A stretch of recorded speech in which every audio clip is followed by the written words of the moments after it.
우리는 하나님의 손에 붙들린 사람들이고 우리의 앞날도 주의 손에 달려 있습니다. 그래서 시편 31편 15절에 나의 앞날이 주의 손에 있다고 말씀하고 계십니다. 여러분, 우리의 생명 주님 손에 있고 우리의 앞날도 주의 손에 있습니다. 우리가 회개하고 주님 앞에 나와 기도할 때 주님은 너는 내 것이다 하시고 주님의 의로운 오른손으로 붙들어 주시고 우리를 주님 뜻에 맞게 사용하시는 것입니다. 부디 모두 다 주님의 손길에 강하게 사로잡혀서 복되게 사용되어지시길 주님의 이름으로 축원합니다. 오늘 본문에도 주님의 손길에 강권적으로 사로잡혀 있던 에스겔 선지자가 등장합니다. 1절에 여호와께서 권능으로 내게 임재하시고 그의 영으로 나를 데리고 가서라고 말씀하십니다. 여기서 보면 권능이란 말이 나오는데 원어로 손이란 말과 동일합니다. 한마디로 권능으로 내게 임재하시고는 여호와의 손이 임하시고와 동일하는 것입니다. 여호와의 손이 에스겔을 강권적으로 붙잡고 어느 골짜기에 직접 데려가시고 그 골짜기 가운데 두신 것입니다. 에스겔 8장 1절에도 보면 여섯째 해 여섯째 달 초 닷새 에스겔이 집에 유다의 장로들과 함께 앉아 있는데 갑자기 주 여호와의 권능이 임합니다. 권능이 어떤 식으로 임하였는가 하면 3절에 보니까 그가 손 같은 것을 펴서 내 머리털 한 모숨을 잡으며 주의 영이 나를 들어 천지 사이로 올리시고 하나님의 환상 가운데 나를 이끌어 예루살렘으로 가서 안뜰로 들어가는 북향한 문에 이르게 하셔서 거기에서 질투가 일어나는 우상의 자리를 보게 하셨다고 기록하고 있습니다. 이렇듯이 강권적으로 주의 손이 그를 들어 우상의 자리를 보게 하시듯이 오늘 본문에서도 하나님께서 강권적으로 주의 손으로 그를 인도하셔서 친히 수많은 뼈들로 가득한 한 골짜기로 데려가신 것입니다. 특히 그 골짜기 중에서도 수많은 뼈들이 가득한 한 가운데 정중앙에 두시고 2절에 보니까 하나님께서 에스겔을 그 뼈 사방으로 모든 동서남북으로 다니게 하십니다. 자세히 살펴보라는 하나님의 사인인 것입니다. 에스겔은 하나님의 말씀대로 사방을 다녀봅니다. 그 수많은 뼈들 하나하나 살펴보며 지나갑니다. 그런데 그 뼈들은 에스겔이 생각한 것보다 심이 많았고 또 죽은 지 오래되었는지 아주 말라 있었습니다. 그들이 누구일까? 누구이길래 이렇게 셀 수 없을 정도로 함께 죽어있나? 그런데 하나님께서 그들의 정체를 본문 11절에 이렇게 알려주십니다. 또 내게 이르시되 인자야 이 뼈들은 이스라엘 온 족속이라. 그들이 이르기를 우리의 뼈들이 말랐고 우리의 소망이 없어졌으니 우리는 다 멸절되었다 하느니라. 하나님께서 그 오래되어 말라있는 그 수많은 뼈들을 이스라엘 온 족속이라 하십니다. 하나님께서 친히 구별하시고 사랑하셨고 그 백성을 삼으셨던 그 이스라엘인 것입니다.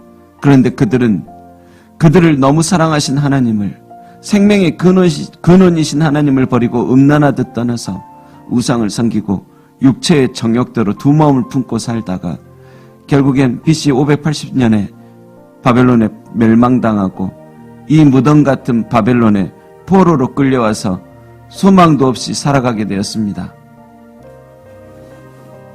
그 무덤 같은 바벨론 땅에서 우리의 뼈들이 말랐고 우리의 소망이 없어졌으니 우리는 다 멸절되었습니다 하면서 모든 희망을 접어버리고 한탄하고 있는 것입니다. 여러분, 이 부분을 통해서 알 수 있는 것은 살았으나 죽은 자가 있다는 것입니다. 첫 번째로는 디모데전서 5장 6절에 향락을 좋아하는 자는 살았으나 죽었느니라고 말씀하고 있습니다. 그들은 지금 하나님을 등지고 향락을 지나치게 즐기면서 이게 사는 낙이지 하며 살지만 그것은 사는 게 아니라 참 생명 없는 죽은 자의 삶이라고 경고하는 것입니다. 두 번째로는 계시록 3장 1절에도 4대 교회라는 것이 나오는데 그 4대 교회를 향해 하나님의 7영과 7뼈를 가지신 이가 이르시기를 내가 내 행위를 아노니 내가 살았다는 이름은 가졌으나 죽은 자로다 라고 선포하십니다. 세상적으로 향락을 즐기며 사는 죽은 자도 있고 심지어는 교회에서 살았다는 이름은 가졌는데도 진실한 회개 없이 성령의 열매가 없는 죽은 자가 있다는 것입니다. 그리고 세 번째는 본문처럼 하나님께 대한 소망이 다 사라져버린 사람들이 살았으나 죽은 자라 명하십니다. 버젓이 바벨론 땅에 살아 숨은 쉬고 있어도 하나님 보시기엔 이미 죽어있는, 죽은 지 오래돼서 아주 말라버린 신락 같은 회복의 가능성도 전혀 없는 뼈들이 바로 이스라엘 백성인 것입니다. 이스라엘이라는 뜻은 하나님과 겨루 이긴 자라는 뜻이 있을 정도로 소망을 붙잡고 기도하던 야곱의 또 다른 이름이었습니다. 장자가 되고 싶은 소망으로 형의 뒤꿈치를 잡으며 영적으로 더욱 축복받고 싶어 형의 장자권을 팥죽으로 매수할 정도였으며 노한 형의 분노를 피하기 위해 광야에서 돌베개를 베고자 할지라도 소망으로 가득 차 있던 자의 이름이 야곱이었습니다. 이렇게 영육간에 소망으로 가득 찼었던 야곱의 후손이 바로 이스라엘 백성들이었는데 그 하나님께 대한 소망으로 가득 차야 할 그들이 이제는 죽은 지 오래돼서 마를 대로 말라버린 절망의 뼈들이 되어 있는 것입니다. 여러분, 하나님께서는 에스겔을 권능으로 데리고 가서 그런 광경을 보여주시듯이 우리들도 이렇게 하나님의 권능의 말씀 가운데 세상을 바라보게 하십니다. 우리가 지금 서 있고 바라보며 동경하는 세상은 사실 어떠한 세상입니까? 70억이 넘는 사람들 가운데서 부대끼며 사는데도 고독한 세상입니다. 육체의 정욕으로 가득 차 하나님을 떠나 두 마음을 품고 온갖 우상을 섬기는 세상입니다. 유일하신 참 하나님을 헛되고 가증한 것들과 한데 섞어 놓으면서 선수 제작하고는 그들이 제작한 그 우상을 향해 내 욕심, 내 이기심 좀 채워달라고 빌고 또 비는 세상입니다. 서로를 위해 축복하는 세상이기보다 미워하고 시기하고 질투하는 세상입니다. 하나님께서 정한 사랑의 방식을 무참히 깨버리고 잘못된 사랑의 방식이 난무합니다. 심지어는 서로 평생에 한 번도 만나지도 않고 원수간도 아닌데 정치인들의 이데올로기에 이끌려서 전쟁을 벌이고 내전이 그치지 아니하고 테러가 곳곳에서 자행이 되고 있는 세상입니다. 그래서 태어나면서부터 부모를 잃고 아름답고 자원이 많은 나라인데도 사탄의 유혹에 미혹된 잘못된 어른들로 인하여 눈에 넣어도 아프지 않을 것 같은 아이들이 어릴 때부터 총기를 만지고 전쟁터에 끌려다니며 여기저기에서 구걸하고 있는 세상입니다.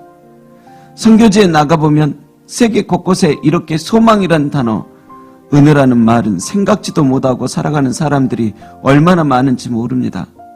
한국은 어떻습니까? 너무 많은 학생들이 소망을 찾지 못하고 스스로 생을 마감하며 죽어갑니다. 학생들뿐 아니라 소망이란 단어를 생각지도 못하고 살아온 어른들도 참 많습니다. 그런데 그런 가운데서도 욕심으로 가득 찬 정치인들과 또 거짓된 진리를 가르치는 각종 이단들은 자기 배만 불리우기 위해 거리낌 없이 하나님의 눈앞에서 배교하며 사람들의 영혼과 육체를 계속해서 착취합니다.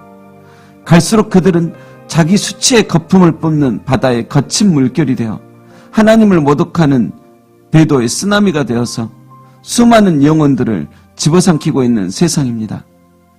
다시 본문으로 돌아가서 하나님께서 에스겔에게 말을 걸어오십니다. 인자야, 이 뼈들이 능히 살겠느냐? 하나님은 에스겔에게 그 골짜기 이곳저곳을 샅샅이 돌아보게 하시고 그 뼈들이 하얗게 바른 것을 확인케 하신 후에 에스겔에게 이렇게 물어보십니다. 그때 에스겔은 그 물음에 이렇게 대답합니다. 주 여호와여, 주께서 아시나이다. 하나님께서 제게 저 마른 뼈들이 널려있는 것만을 보여주려고 했다면 저 마른 뼈와도 같은 모습으로 살아가는 내 백성의 모습만을 내게 보여주시고 끝날 것이라면 저를 이곳에 데리고 오지 않았을 것입니다. 그리고 저 뼈들이 살 수 있겠냐고 묻지도 않으셨을 것입니다. 그러나 모든 결국은 하나님의 손에 있습니다. 하나님의 결정에 있습니다. 그런 말인 것입니다. 하나님께서는 자신의 마음같이 조국을 위해 기도했던 에스겔을 부르시고 다시 한번 이 세상의 현실을 자세히 보여주시며 절로 기도가 나오게 하시고 하나님만이 절대적으로 필요하게 됨을 보여주고 있습니다. 그 뼈들 누가 살리겠습니까? 그 많고 많음이 오래되어 말라버린 그 뼈를 어느 누가 살릴 수 있겠습니까? 창조주이시며 부활의 능력이신 하나님밖에 없습니다. 하나님께서는 에스겔에게 또 이렇게 말씀하십니다. 너는 이 모든 뼈들에게 대언하라. 마른 뼈 같은 이스라엘 백성들에게 명령하라는 것입니다. 그리고 마른 뼈들에게 할 말을 에스겔에게 일러주시고 에스겔은 큰 소리로 하나님의 명령을 선포합니다. 너희 마른 뼈들아, 여호와의 말씀을 들을지어다. 내가 생기로 너희에게 들어가게 하리니 너희가 살리라. 너희 위에 힘줄을 두고 살을 입히고 가죽으로 덮고 너희 속에 생기를 주리니 너희가 살리라. 또 나를 여호와인 줄 알리라.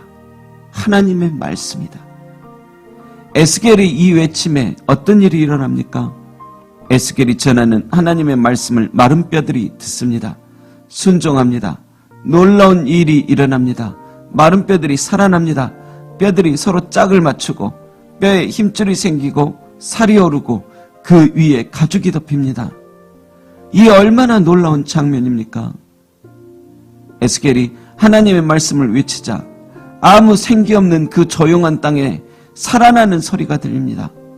7절 말씀처럼 태어날 때에 이 뼈 저 뼈가 들어맞아 뼈들이 서로 연결되는 소리가 나는 것입니다.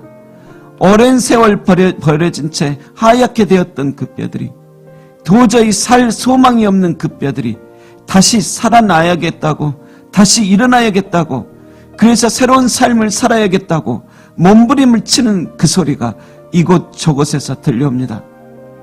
계속해서 뼈와 뼈들이 만나자 거기에 힘줄이 돋고 살이 오르고 피부가 펴집니다. 없던 것들, 사라졌던 것들이 다시 생겨납니다. 이제 그 땅은 마른 뼈의 땅이 아니요 생명이 약동하는 땅이 된 것입니다. 그렇지만 그 뼈들이 아직 온전한 사람이 되지 못했습니다. 8절 마지막을 보십시오. 그 속에는 생기가 없더라. 그 속에 생기는 없더라. 형체는 갖추어졌지만 소리는 나지만 생명이 없는 것입니다. 하나님께서 에스겔에게 다시 말씀하십니다. 인자야, 너는 생기를 행하여 태어나라. 생기야, 사방에서부터 와서 이 사망을 당한 자에게 불어서 살게 하라. 하나님의 명령이다. 에스겔은 하나님의 말씀을 목이 터져라 그대로 외쳤습니다. 그러자 생기가 그들에게 들어가서 그들이 살아나고 일어섰는데 어마어마한 규모의 군대가 되었습니다. 하나님의 생기가 그들과 함께하자 마른 뼈들이 살아서 드디어 움직입니다. 오랫동안 말라있던 그 수많은 뼈들이 엄청난 군대가 되어 진군을 준비하고 있는 것입니다. 이제 그들로 인해서 새로운 역사가 만들어질 것입니다. 여러분, 여기서 보는 것처럼 우리는 소망이 없으면 다 뼈들일 뿐입니다. 피가 통한다고 해서 살아있는 게 아닙니다. 하지만 하나님의 성령이 그 속에 들어가면 비로소 사람이 사람다워집니다. 약한 자가 강하여집니다. 낙심한 자가 다시 힘을 냅니다. 어둠이 물러가며 빛이 임하기 시작하고 그 배에서 생수의 강이 터져나옵니다. 그제서야 잃어버린 하나님의 형상을 되찾고 사람이 참 사람, 하나님의 다스리심을 받는 그 멋진 사람이 됩니다. 하나님의 다스리심을 받는 그들이기에 소망이 다시 그들에게 생겨납니다. 소망의 하나님이 그들에게 소망을 주시고 일어나게 하셨기 때문입니다. 여러분, 온 세상엔 짐승처럼 본능으로 하는 그것으로만 살다 멸망하는 사람들이 많습니다. 분명한 것은 하나님의 영의 지배를 받지 않고 본능으로만 사는 것은 특별히 짐승과 다를 것이 없다는 것입니다. 그러나 하나님의 영의 지배를 받게 되면 육신의 생각은 사망이요 영의 생각은 생명과 평안이라. 영의 지배를 받으면 참 생명, 참 평안으로 들어가게 됩니다. 영의 다스리심을 받으면 세상 풍조와 본능으로만 살던 그가 유일하신 참 하나님과 그가 보내신 자 예수 그리스도를 아는 참다운 지식을 가져 영생의 삶을 시작합니다. 지옥을 알고 천국을 알고 내가 어디서 와서 어디로 가고 내가 어떻게 살아야 한다는 것을 비로소 알게 됩니다. 성도 여러분, 짐승처럼 본능으로만 살아가며 허탄한 이야기들과 철학들로 진정 참된 인간이란 존재가 뭔지도 모르고 성삼위 하나님도 모르고 위를 바라보지도 않고 소망 없이 살아간다면 그 영혼의 현실은 살아있으나 마른 뼈일 뿐입니다. 그러나 천국 소망을 가지고 살며 오래된 뼈들이 나뒹구는 그런 땅을 영적으로 바라보며 애통해하고 아파하며 참으로 도와주시는 하나님을 바라보며 성령으로 살아가는 사람들은 진정 복된 사람들입니다. 하나님의 영, 예수 그리스도의 마음으로 살아가는 사람들이야말로 진정 살아있는 사람입니다. 혹시 여러분의 삶이 뼈다귀처럼 말라 있습니까? 여러분의 가정이 죽음의 냄새로만 진동하십니까? 자녀들이, 남편들이 소망 없이 방황합니까? 죽은 지 오래된 뼈처럼 이제 소망이 없어 보입니까? 그렇다면 이제는 정말 더 이상 우리가 알 수 있는 것은 없습니다. 오래된 뼈들에게 우리가 알 수 있는 것이 무엇입니까? 하나님께서 도와주셔야 됩니다. 하나님께 나와야 됩니다. 하나님의 음성을 듣기를 소망해야 됩니다. 하나님께 맡기고 기도하는 것밖에 없습니다. 하나님의 영이 그들에게 들어가기를 사모하는 것밖에 없습니다. 14절 말씀처럼 주의 영이 우리 속에 들어와야 진정으로 살아납니다. 내가 또 내 영을 너희 속에 두어 너희가 살아나게 하고. 여러분, 살게 하시는 이는 우리 하나님이십니다. 하나님께서 마른 뼈 같은 이 세상을 이처럼 사랑하사 독생자 예수님을 보내주셔서 저를 믿는 자마다 멸망치 않고 영생을 얻게 하셨습니다. 회개하고 주님을 믿는 자에게 하나님의 영, 곧 성령을 강물처럼 부어주신다 약속하시며 살게 하신 것입니다. 이 말씀을 듣는 모두가 성령의 강물에 온몸을 담가 죄에 대하여는 죽고 의에 대하여는 다시 살아나게 되시기를 축원합니다. 하나님께서는 또 우리에게 물어보십니다. 사랑하는 내 아들아, 사랑하는 내 딸아, 내 병든 육체가 살겠느냐? 내 가정이 능히 살겠느냐? 내 삶이 능히 살겠느냐? 여러분, 그러할 때 이건 하나님도 못해요, 안 돼요 하시지 마시고 끝까지 은혜의 끈을, 믿음의 끈을 놓지 마시길 바랍니다. 우리가 선을 행하되 낙심하지 말지니 포기하지 아니하면 때가 이름에 거두게 되어 있습니다. 끝내는 하나님이 원하시는 때에 하나님의 방법으로 하나님이 주시는 새 생명의 역사가 능히 나타날 줄로 믿습니다. 오라, 우리가 여호와께로 돌아가자. 여호와께서 우리를 찢으셨으나 도로 낫게 하실 것이요 우리를 치셨으나 싸매어 주실 것임이라. 여러분, 나를 찢으셨던 하나님으로 끝내지 마시길 바랍니다. 나를 치시기만 하셨던 하나님으로 마무리하지 마시길 바랍니다. 우리를 찢으셨지만 도로 낫게 하시는 하나님, 나를 잠깐 치셨으나 다시 싸매어 주실 하나님으로 마무리하시길 바랍니다. 하나님은 찢기만 하고 치시기만 하고 끝내시는 분이 아니십니다. 에스겔에게 뼈들만 보여주고 그 상태로만 끝내시는 분이 아니십니다. 우리의 죽을 것 같은 치욕스러운 삶 속에 생기를 불어넣어 주시는 하나님이십니다. 우리의 소망 없이 방황하는 삶에게 천국의 소망을 불어넣어 주시는 분이십니다. 에스겔처럼 불꽃 같은 삶을 살게 하십니다. 거룩한 하나님의 군대가 되게 하십니다. 에스겔처럼 이 죽어가는 사망의 땅을 향해 태어나게 하십니다. 하나님의 말씀은 살았고 운동력이 있어 좌우의 날선 어떤 검보다도 예리하여 혼과 영감이 간절과 골수를 찔러 쪼개기까지 하며 마음의 생각과 뜻을 판단하여 죽어있는 저들의 영을 살리게 하시는 것입니다. 여러분, 그러하니 나는 못 살겠다고, 나는 더 이상 소망이 없다고, 아무것도 아니라고 말하지 마십시오. 여러분, 진정 하나님 앞에 회개하여 예수님을 그리스도로 믿으심이 확실하다면 여러분은 하나님의 백성입니다. 하나님께서는 여러분을 살게 하십니다. 하나님은 여러분을 일으키십니다. 이 썩어가는 세상에 여러분을 소금의 군대, 이 어두워져가는 세상에 여러분을 빛의 군대처럼 사용하실 것입니다. 지금 이 시간 이 하나님께서 바로 나의 하나님, 여러분의 하나님이 되시기를 축원합니다. 예수 그리스도를 보내신 하나님께서 여러분 각자에게 성령을 선물로 풍성히 주실 줄로 믿습니다. 하나님이 거짓말을 하실 수 없는 이 사실로 말미암아 앞에 있는 소망을 얻으려고 피난처를 찾은 우리에게 큰 안위를 받게 하실 줄로 믿습니다.